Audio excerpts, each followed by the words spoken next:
now we see that people definitely need, beyond what you studied in school, you need to be tech savvy. Yeah. It's not an excuse that they did not teach you in school. It's not a valid excuse anymore because now you're outside of the school, or you may be outside of the school environment, and you have these things available to you, whether you have it within your environment. But once you have that determination, if it is that you have to borrow somebody's phone, or you have to go to the community cyber cafe, then right? I usually go to church. I will leave my house. I stay at Spola. I will leave the house and go to church every day. And use their data.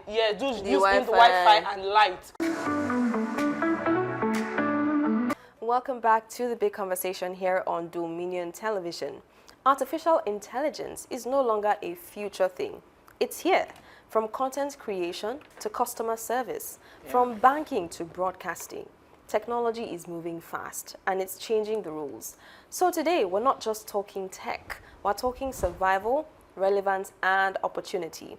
Is AI creating jobs we never imagined, or is it replacing people faster than we can adapt? And it's interesting to see that, okay, we have, younger generation, we have the older generation to, just sort of join heads together on this. Because I'm going to read out, some statistics on the good and bad sides of AI. Okay, so it says about 85 million jobs could be displaced globally by 2026. Around 25% of all work tasks can already be automated, and 55,000 jobs have been directly lost to AI from 2025, and it's increasing daily. However, we also see the good side. Even though, like I mentioned before, 85 million jobs rather have been lost, AI has created 97 million new jobs, or would create, or could create, 97 million jobs by 2030. And we already see 640,000 AI-related jobs, from 2023 to 2025. And in some cases, more jobs are being created than lost. I think the main thing now is how to position, which is what I was, sharing with Elizabeth, how to position yourself rightly to not lose your job, but see how you probably need to edit yourself to move with the changing, society, because we say change is the only thing constant. And I don't know that people probably anticipated AI to come real quick, or to come with the impact that it came, but it is here and it is doing the work that it is doing. So of course, our main question is it replacing jobs, or is it creating new ones? Or how best can people position themselves to not be lost with that train? Barrister Toju. I think at the end of the day, it boils down to skilled versus unskilled. It will replace job, and it's also give job. So it's like a two-way thing. It's doing the both. Because I used to feel, before now, I have somebody that will be like, AI, they've come to take people's job. I'm not going to partake in it. At first, I didn't really know. When I started studying, I'm like, better go back home. go and borrow skills. Because I imagine when you go to some like federal government parastatal, they'll say, take this file from year to year, take this file. When with AI, you just impute something that will give you the end result. So a lot of people, they are going to be redundant unless they go back and start doing digital training one way or the other to enhance whatever skill that you have. A lot of jobs will go. That one you don't have to negotiate it. Even in the office now, even in the ministry, there are some people that are still doing manual job. They are using AI to assist themselves. They are more proficient than people that are not tapping into it. So it has come to take jobs and create more. I think, I mean, we see most of the jobs at risk are administrative, jobs, data entry, even basic content writing, because it's LGBT. You don't put on LGBT. Give me a script of, and I will give you film. And some people today will not even edit it. You just know that they will just lift and all the creativity is lost. But Elizabeth, let me hear your thoughts on where you stand with this. I'm also going to support Barrister Toju by saying that AI has come to do the both. And it's going to be a disadvantage for people that are not learning to use AI as a tool to better themselves. AI cannot take place or jobs such as creativity, leadership. It can't take all of those things. But rather, it just makes the work easier. So the people that will be at advantage, that AI innovation will benefit are the people that have learned to use it to be a better version of themselves. When you want to write, like I was saying earlier, that jobs like writers, all this type, is it typewriter or they don't exist again. Before, it used to be the go-to. When you are finishing secondary school, you can be sure you are going to a cyber cafe. That side hustle will be there. You can type. But as little as, because I still have people that say, oh, they are still the old school, they write when they have their thoughts. But you can use your phone, right, and take a picture, and you have everything in your phone, and you can send it to wherever you want to go. Another thing, another benefit I feel that AI will do is that, unlike before, you can hardly be so much involved in what is happening in other countries. You can now, you can work from home. I work remotely for, will I say 3 organizations now? One in the US, two in the US and one in Canada. When you're big, So all we need to do is to just make use of some tools. What I had to learn, because I was also in the basket of people that say, you finish school now, no work, no job, all of these things. What did you study? I studied biological sciences, microbiology option from the University of Medical Sciences. Wow. Right? And I was like, okay, all this there's lab technology, this one, they are paying me 15,000. I said, I cannot continue with this. So I know how much I paid. My school is like a semi-private university. I paid hundreds of thousands of naira, I run it to millions. I can't come out because it's 15,000. So I searched for a job. I was putting out applications per day. It got to a point after sending like, would I say, without exaggeration, like 50 applications. Wow. And I'm like, it's not working. So I got an advice from my uncle. My uncle's my mentor, is also in the US, and he was like, you know what, just try and invest in yourself. Learn these tools. AI tools are what is working. And when you know how to use CRM, you know how to use all of this in the Google Suite. As simple as it is, there are people that use Google Suite effectively, that they can get jobs done. And you are like, so jobs like data entry, data analysis are what I now eventually ventured into.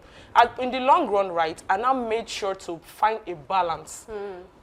Okay, I am in the medical field, and also these AI tools, I can use it to do what I want to do. I can talk about things that I've learned in school, using social media, use content creation.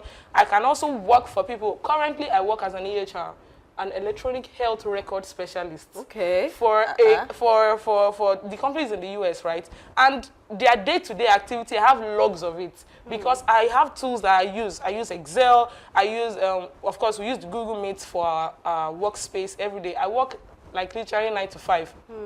I clock in by 12, close by 8, according to their time. So, and I can get all of these things done. I get my job done, we submit deadlines, and it's like as if I'm going to the office. I do everything that every normal person would do in the office if I'm going to office here or any other thing. But I'm not there. And I have knowledge about these things because I've come to learn and understand that there are some tools that you use that would help you better yourself. When we write SOAP notes, we'll do all of it. We'll take details. Okay, these are the details that are happening. This person is working. These are the symptoms this person is experiencing. How will I generate a note for this person that is specialized, that is not generic, right? To this person, then I started learning how to do all of this thing. And before you know it, in time, I can generate 10 notes, 20 notes per day. And I'm getting paid for it. Wow. Elizabeth, don't you think that AI has empowered you from what you just said now? Maybe because you are in the city. Don't you also think that AI too is widening the inequality gap? Because there are some people in one mountain somewhere, inside in the plateau or somewhere, they don't even have access. Even in Nigeria, in Ibadan, some people are in band Q. They don't even have band Z. So the AI too, because I don't know, is widening the gap. There's inequality. To be honest, I would say there's inequality, but I'm not sure of the statistics, but from experience, I can say that the difference, the ratio now would be a 7 to 3 on a scale of 1 to 10.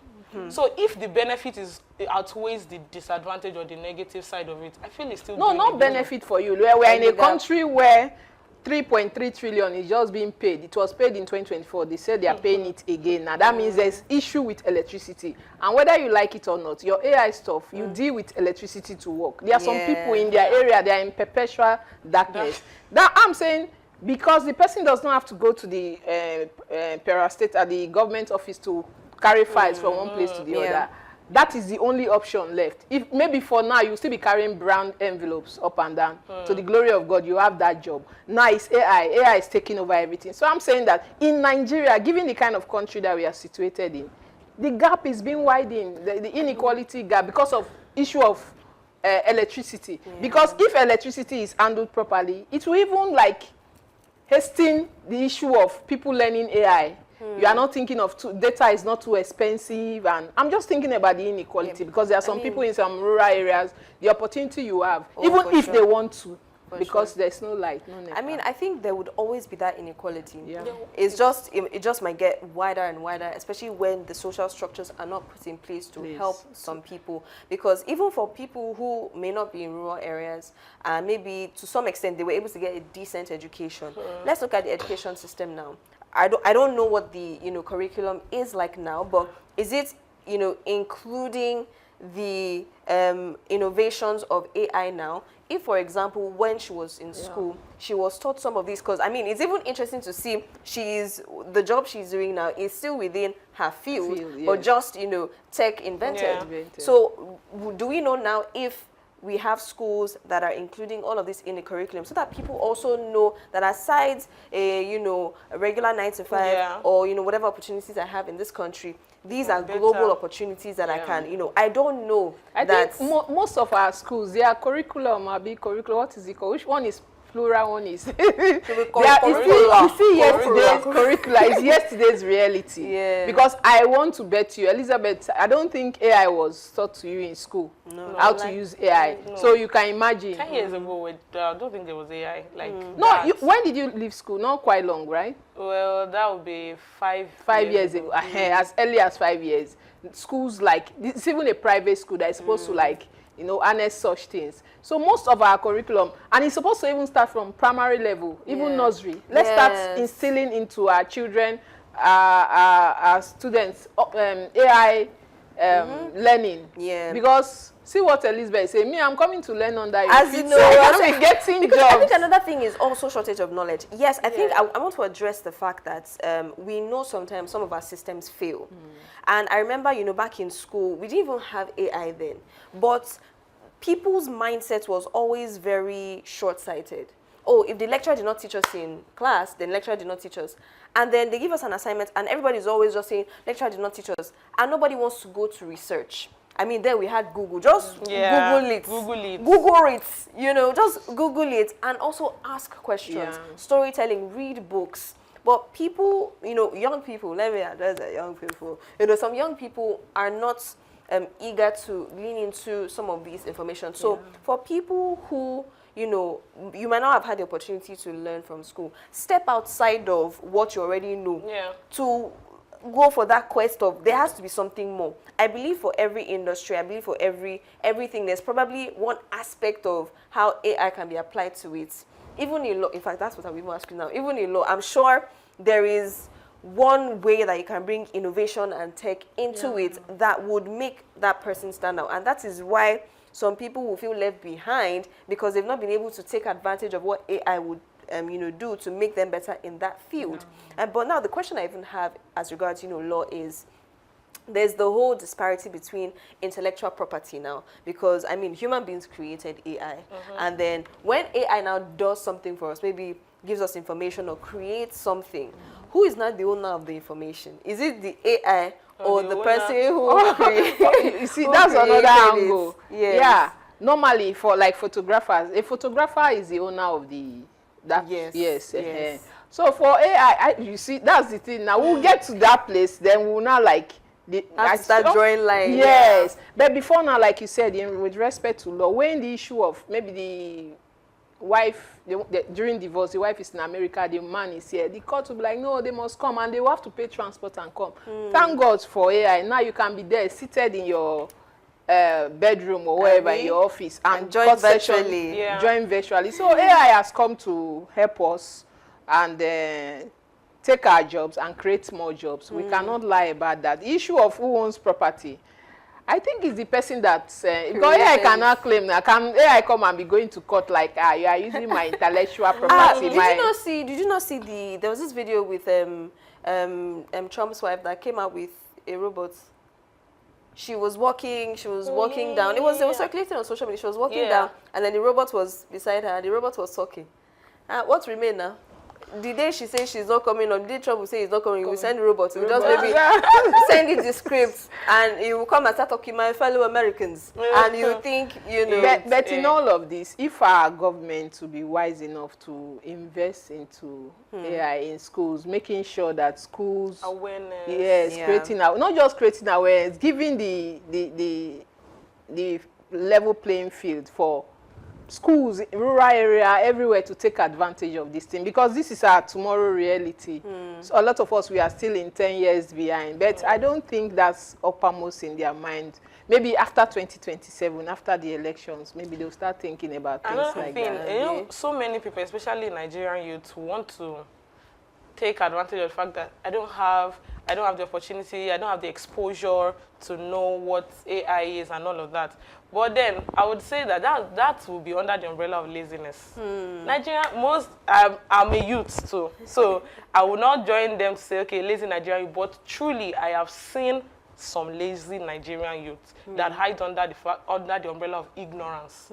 They don't know, so they won't scale. Yeah. And that's why it's that to them, those are the side of people that would stand to say AI is a threat. But there are loads of Nigerian youths on the internet, content creation, this yes. AI tech, so I'm talking about the angle of people that say, okay, AI is a threat, they're taking their jobs, they don't want to do anything because the world is evolving. Yeah. Everything is changing. You need to, because I can say for a fact that all these places that Barrister told you, or most of them, at least they have access to a phone. They have access to a phone. They can make calls. They can probably do one or two things. They must have a cyber cafe or something in one place. Even if it's to go there, put time to say, okay, this day I'll go and research about this thing and do all of this. Then they will know what is trending. They will know what is readily available in Nigeria today, and then they can take advantage of these things. Elizabeth, let's look at it from this angle. What if your parents were, they helped you, they paid your money, and you, like you said, private university, it's not just 2 naira UI that they paid. Not everybody have the opportunity that you have. And then sometimes for you to do research and learn AI, your stomach have to be okay. Some people have, they do 010 or 001. And when you are hungry, your mind cannot really be. That's true. It comes with a lot of things. But isn't that supposed to be motivation? Exactly. Because I see there are some certain people, especially some content creators now that I've seen, who were inspired by poverty. Right? Say, for example, what's this lady's name? Adefe. Yeah. Right? And you see some of their top 3 fears. No, the awareness is changing now. I won't lie, in my own house, when this AI thing, one of them was like, no, it's not fair. A lot of people will lose their job. I say, go and be crusader. Look at this. You know, some people have that mindset. And don't forget, some people are just one-sided. Their mind is, until gradually, things are changing. You can see elderly women, people doing content. We have not even tapped into the AI, because when they say course, there's one course they are talking about. If you are over 40, do this. I'm like, even me, I'm scared. Like, will I be able to know it? Until recently, I would type like this, one by one. So it's not easy, but I like the idea. Not everybody is going to be a gradual thing. That's why things like this, if the government should lend their voices, even if they are not even putting money, just orientation. Okay. The orientation, whatever angle of the government, be saying take advantage of at least things if like the government is not doing it, we have some NGOs. No, people are already doing too. Or when we hear like personal stories like this, because everybody is now on social media, they are hearing. Because when I heard this lady's story, because of the background she was coming from, she did almost every and anything, just because she did not always want. Okay, you are doing 010. When you eat today, what's the plan for tomorrow? Are you actively working on something to ensure that you don't have to do 010, but you're doing 111 plus 1? So she was a hard worker. She was going to search for how she can make things work. And over the years, I've also seen how she has evolved. Now, recently she launched her own app because they figured, you want to do a community on WhatsApp, you want to do email listing. Today now they'll say WhatsApp crashed. Another day, so she created something for her community that would be self-sustaining. That's also thinking ahead. No, AI, we cannot say that AI, if anybody is criticizing AI, maybe it's 2080. AI is good. Recently, somebody called me and said, I saw you whatever on YouTube, on whatever internet. I'm like, how? He said, you don't know that you have a huge presence on the internet. I'm like, I didn't even know what Yes. And if I have it, like the app you are saying, there is an app I'm trying to get now whereby gender-based violence can happen in Kishi. And the person needs urgent, like money. Money can be sent digitally. Wow. Somebody has complained, you are being referred. So AI is good. Nobody, me, I'm not, I'm for it. Even in the educational system, there are children, most children don't want to read now, like when they come back home.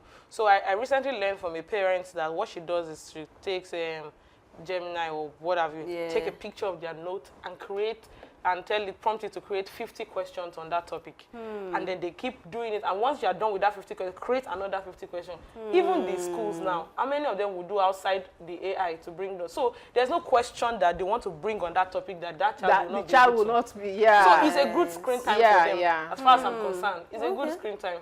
I think, all in all, just from all we said, it's just essential for everyone to join the train, know how to, move beyond what they already know and move to what they need to know so they're not left out. So, I mean, I want you to share from your experience because you were able to, you had good advice, from your uncle who told you, look beyond the 15K jobs, think global opportunities, think, working remotely, and then you decided to take some of these courses. So I think maybe sometimes you've mentioned laziness, and maybe people just don't know. So for the courses you took, what was the duration? And what was the commitment level for you? Because some people might say, I'm tending to my mommy's shop. I have to, cook food for my parents. I'm the last born, right? So for them, they feel like, how would they do it? I remember, speaking to somebody. To buy Bone Street instead of investing your time. I remember saying somebody, my friend saying she was in law school. She was also doing fellowship work. So she's like, what time would I have to, do any of this? So I mean, from your experience, share, what the commitment level was like. So commitment level for me was, number one, the driving force was the determination I had to scale. I wanted to, because I was privileged to have, well, not necessarily have, to see so many people doing well around me. So I had no other option than to say I must. I knew the family I was coming from. I knew the circumstances that surrounded. I said, I have to be there. So I was determined, and because all of those times too, I was also working. I was also doing some of these 30K. I was volunteering at places, organizations. I worked once at OHTI. All of those things. So I was not just saying, okay, I would only do the courses, because at the end of the day, I would still eat too. Like Barrister told you, I wanted to eat to be able to understand what we are doing. So I ensured that I created the time for these things. So at the time, I think I was working Mondays to Wednesdays or Monday to Thursdays. So I knew when my free time was. I knew when I had the opportunity to say, okay, this day is my free day. This weekend, I know if I'm not in church, I'm doing this. So the free time I had, I always made sure I set reminders for my classes and courses. And I research courses that is in line with what I want. I'm not just going there, because that's one of the issues or the mistakes that many people do. They just, this course, let me do business admin, let me do data analysis, let me do HR, this thing. We're doing everything, jack of all trades, master of none. So I knew what I wanted to do. I made research and I followed through. I created the time for it, because there will be no time. But how did you handle distractions along the line as you were coping? Well, were they not? There were distractions. So tell us, so that some people might want to learn from. Yes. Like I said, the first thing is determination. When there are distractions or challenges that you face on the way, when you know where you are going, there are some things that you will not allow to hold you down for too long.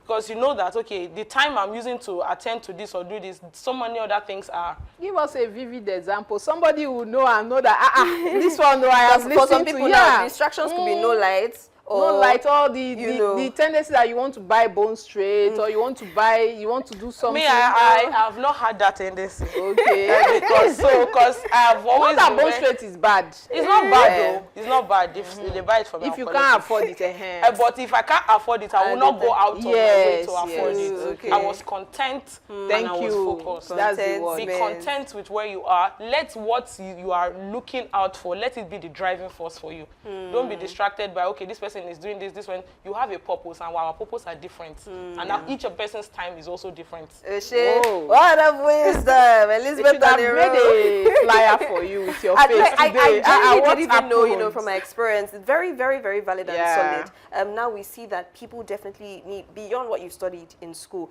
you need to be tech savvy.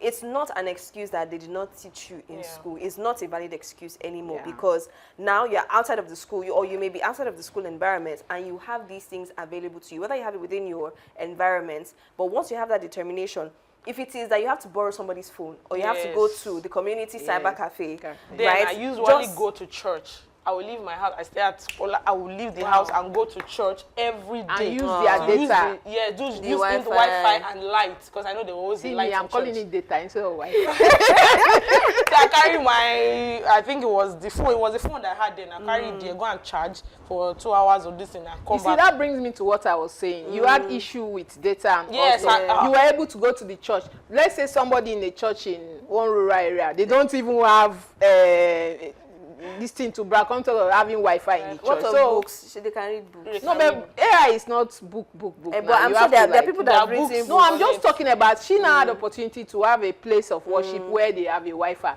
and then she should use that sense, like instead of saying, let me look for who will be buying me data, you went there, you keyed into it. So taking advantage of them. Tech savvy, you know, find opportunities, take advantage of them. Be disciplined, be determined, and have contentment.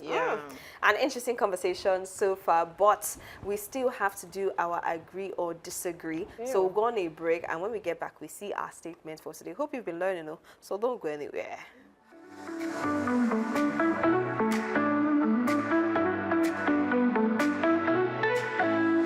It's been an informative, you know, conversation so far, learning from these two wise women, and also just contributing our voices to what AI is now in our generation. But let's see what our statement of the day is, so we know if we agree or we disagree, and of course we defend our answer. Let's see today's statements. Okay, human creativity, empathy, and cultural intelligence will always beat AI. Agree or disagree? Human creativity, empathy, and cultural intelligence will always beat AI. Agree or disagree? Madam AI will start. She's Madam AI. I agree, I agree. What do you? No, you are push still to start. You're still deciding. Okay, Elizabeth, you go. I agree, because one of the things I wanted to mention earlier that AI cannot take from you is emotional intelligence. You cannot, there's a way that you want to relate with people. As an HR person, right, you can't get to work in the morning. AI will not shine the teeth to you. AI will not look at you in the face and say, are you fine? Are you okay? Sometimes when I go and write my name upstairs, HR will tell me, are you okay though? I'll say, I'm fine. We'll talk. I'll write my name. I'll go, when I'm leaving, but are you sure you're fine? If I have to talk, I'll not talk. And it's just that I don't know what is going on. Okay, then we can talk about it. That's empathy. That's emotional intelligence. You can always sense. So creativity as well. It is the creativity of, is how far you can think, or how far you can make things work that you prompt AI to do. Because all of this AI, we can ask for the same topic and you get different results. Because the way I will prompt my AI is different from the way you prompt. People go to study AI engineering, prompt engineering, because that is very important.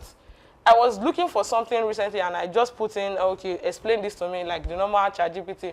And someone else brought in a script, like, I was like, how did you do it? He said the prompt was different. So it is, if you can invest in that part, the AI cannot take that from you. Yeah. In fact, I know, you know, now there are some, you know, AI application softwares that help you create videos from scratch, and you think it was, you know, filmed. Yeah. And I saw his prompt. His prompt be like essay.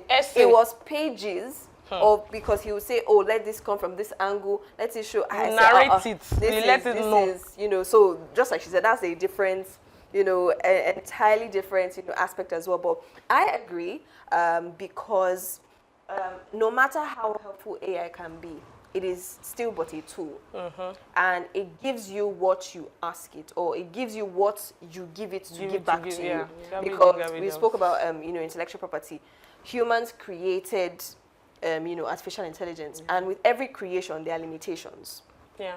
Humans have everything that entails emotions, empathy, understanding, and feelings. Now, I remember I was having a conversation with someone, and he was like, you as an event host and voiceover artist, are you not scared, that AI will take your job? This, same question. And I'm like, to be honest, I see now that some people, when they want to do voiceovers, they use AI, but you can tell it is very different. Yeah.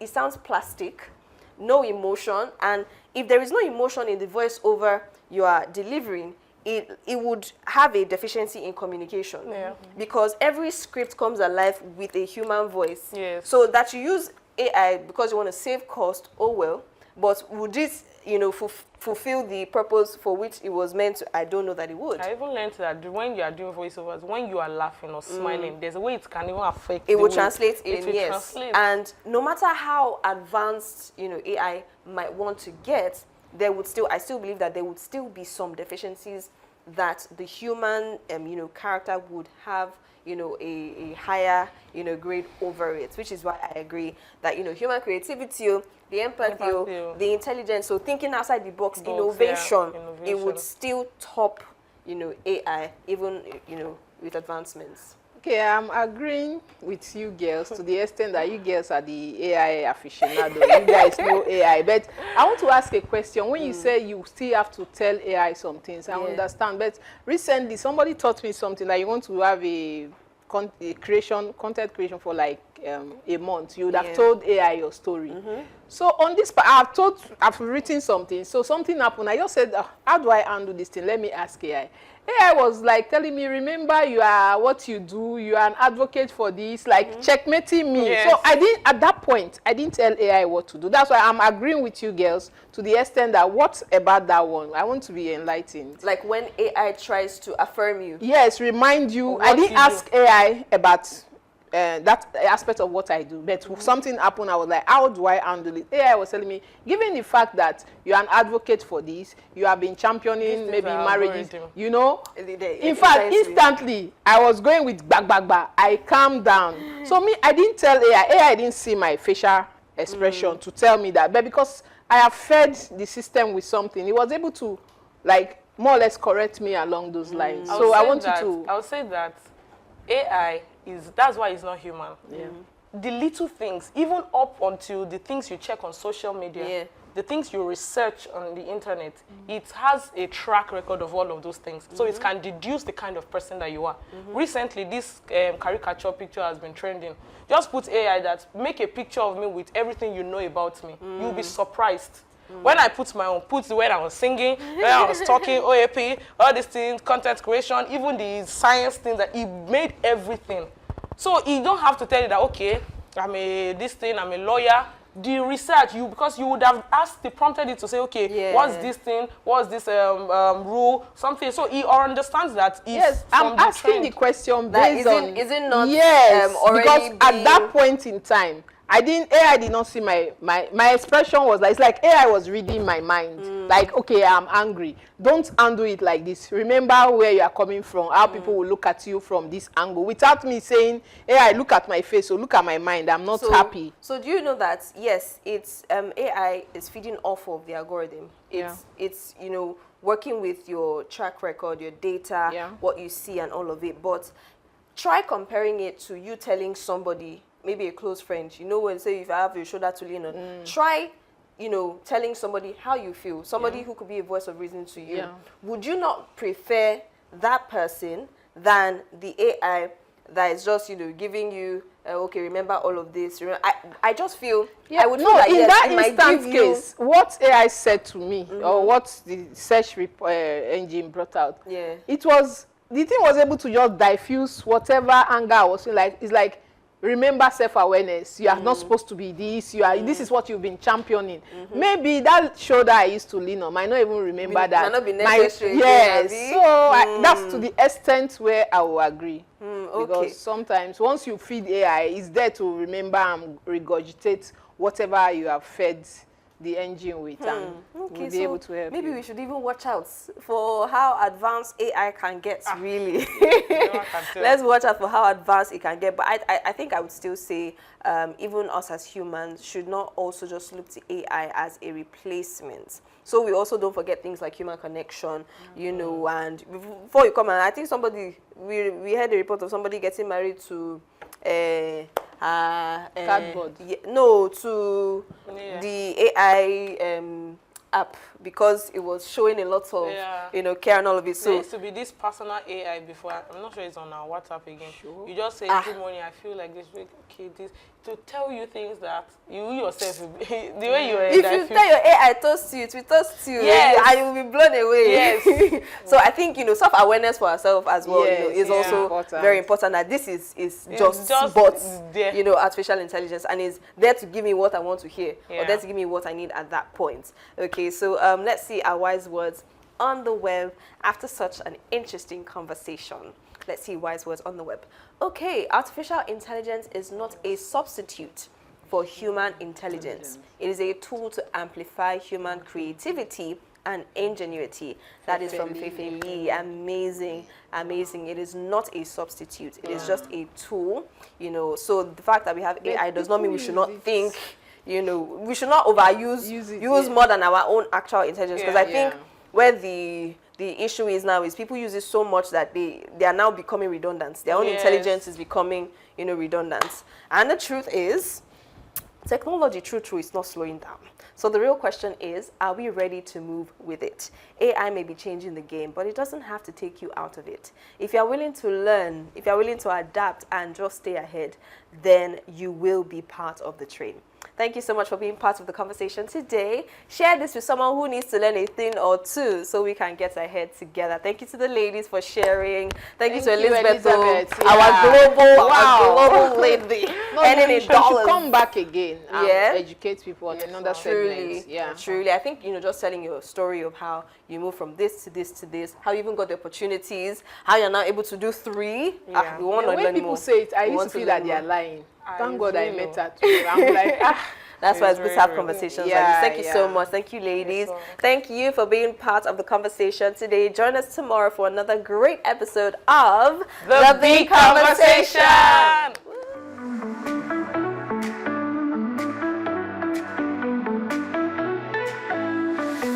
Voices rising, stories told, truth unfolding, brave and bold. In this space we speak our mind, different views all intertwined. It's the big conversation where the real ones talk. From the heart of the nation we all take that walk. Through the fire, through the facts we don't hold back. It's the big conversation.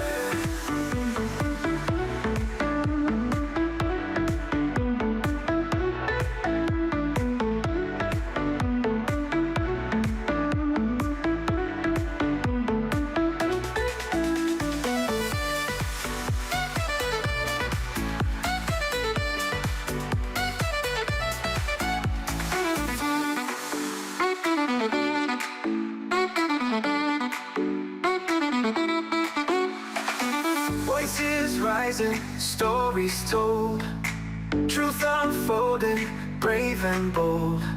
In this space we speak our mind, different views all intertwined.